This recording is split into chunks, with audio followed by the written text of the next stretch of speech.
Daan Jansen, lijsttrekker D66.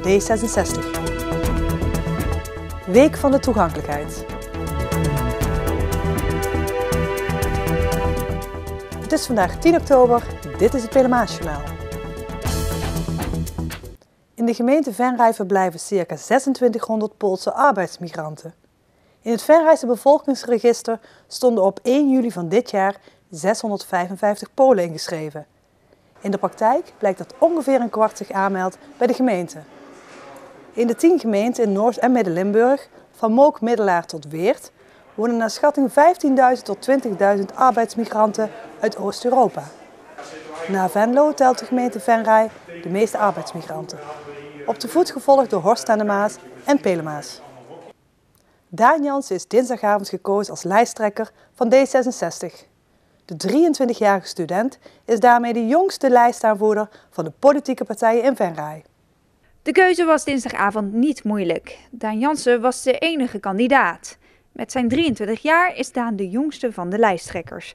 Hij bevindt zich straks tussen veel mensen die ouder zijn en ook al meer ervaring hebben in de politiek. Nou, ik denk dat wel spannend gaat worden, want ik ben natuurlijk onervaren. Maar ik ga daarom ook met een andere en jonge en frisse kijk naar de zaak kijken, naar de politiek in Venray kijken. En dat is aan de ene kant wel spannend, maar aan de andere kant ook heel erg leerzaam. En ik denk ook goed voor die politiek dat er een keer zo'n jongeling komt kijken. Daan Jansen is in het dagelijks leven student aan de Hogeschool van Arnhem en Nijmegen. Hij zit in zijn laatste jaar van de lerarenopleiding aardrijkskunde. Tijdens zijn opleiding heeft de Venraynaar in de medezeggenschapsraad gezeten. Daar heeft hij al een beetje kunnen proeven van raadswerk. Daan heeft al een lange tijd veel belangstelling voor de politiek. Ik heb altijd veel interesse gehad in de politiek vanaf de middelbare school. In ieder geval in de landelijke politiek.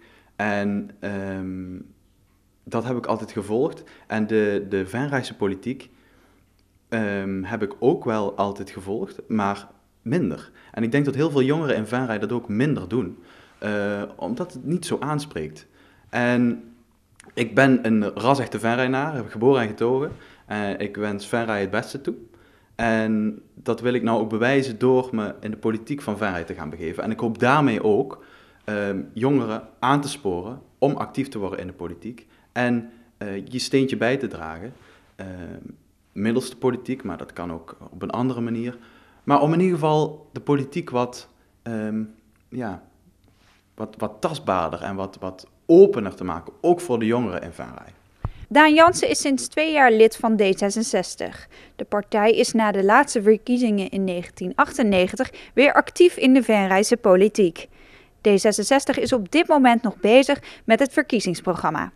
Daan hoopt tijdens de verkiezingen in maart 2014 met zijn partij 3 of 4 zetels te behalen. Andere Tijden van de NTR heeft een documentaire gemaakt over de Slag om Arnhem. Dit is een van de bekendste veldslagen uit de Tweede Wereldoorlog die zich op Nederlandse bodem heeft afgespeeld. In 1989 werd de strijd al belicht in de Venrayse documentaire De Vergeten Slag. In de nieuwe documentaire van de NTR wordt er gebruik gemaakt van het historisch filmmateriaal uit De Vergeten Slag. Maar de publieke omroep heeft zelf ook nieuwe beelden gemaakt tijdens de zomer- en het Santa Fe-event in Overloon. De uitzending is aanstaande zondag 13 oktober om 9:55 s'avonds op Nederland 2. Gisteren en vandaag organiseerde het gehandicaptenplatform Venray een infomarkt in het gemeentehuis. Op de infomarkt stonden veel diverse stands met informatie over zorg en hulpmiddelen voor mensen met een beperking. Van hulpmiddelen zoals scootmobielen tot buurtzorg. Het sluit aan op de landelijke actie Week van Toegankelijkheid. Dan worden er overal in het land er acties ondernomen om aandacht te vragen voor toegankelijkheid in het algemeen voor iedereen. En daarbij sluit deze markt aan. Het gehandicaptenplatform vraagt al 20 jaar aandacht voor mensen met een beperking. Toch blijft het belangrijk om activiteiten zoals deze infomarkt te organiseren. Omdat wij er toch steeds meer de aandacht op willen vestigen dat er aandacht moet komen voor mensen met een beperking. Want dat is er nog te weinig? Dat is er nog steeds te weinig. Het begint wel steeds meer te groeien.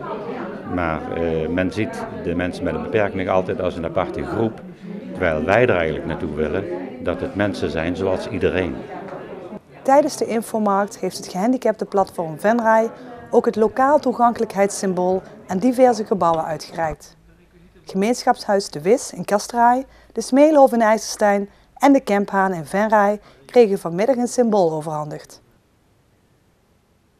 Tot zover dit PLMA-journaal. Tips kunt u mailen naar de redactie. Deze uitzending wordt herhaald tot en met vrijdag 12 uur 's middags. Vrijdagavond is er weer een nieuw journaal. Weer of geen weer, bij ons is het altijd vakantieweer. Vannacht is er kans op een bui bij een temperatuur van 5 graden. Overdag zal het bewolkt zijn met mogelijk een opklaring in de ochtend. De rest van de dag is er kans op langdurige regenval. Met 11 graden en noordelijke wind wordt het gevoelsmatig redelijk koud. Dankjewel voor het kijken en heel graag tot morgen.